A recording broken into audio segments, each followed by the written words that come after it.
Hello বন্ধুরা, আমার নিজের কিন্তু নয়। আবার নিজের লাগাবার মতো সেরকম কোনো মাটিও নেই। তাই অন্যের বাড়িতে গিয়ে যখন এই ধরনের ফল ফুল আমি দেখি, আমার কিন্তু ভীষণ ভালো লাগে।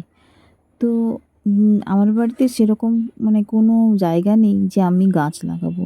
হ্যাঁ, টবের মধ্যে লাগাতে পারো। কিন্তু টবে লাগানো আর মাটিতে লাগানো দুটোর মধ্যে কিন্তু অনেক তফাৎ।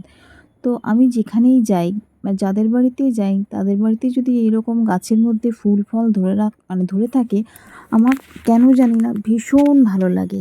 আর যদি আমি সেখানে নিজের হাতে তুলতে পারি, সেটা হয়তো সেই ভালো লাগাটা ভাষায় প্রকাশ করার মতো নেই। তো আমি যেখানেই যাই এরকম গাছের মধ্যে ফল ফুল ধরে থাকলে আমার ভিডিও করতে ভীষণ ভালো লাগে। তো আমি চলে এসেছিলাম দিদিদের বাড়িতে। দিদিদের বাড়িতে কিন্তু অনেক রকমের ফুল ফলের গাছ আছে।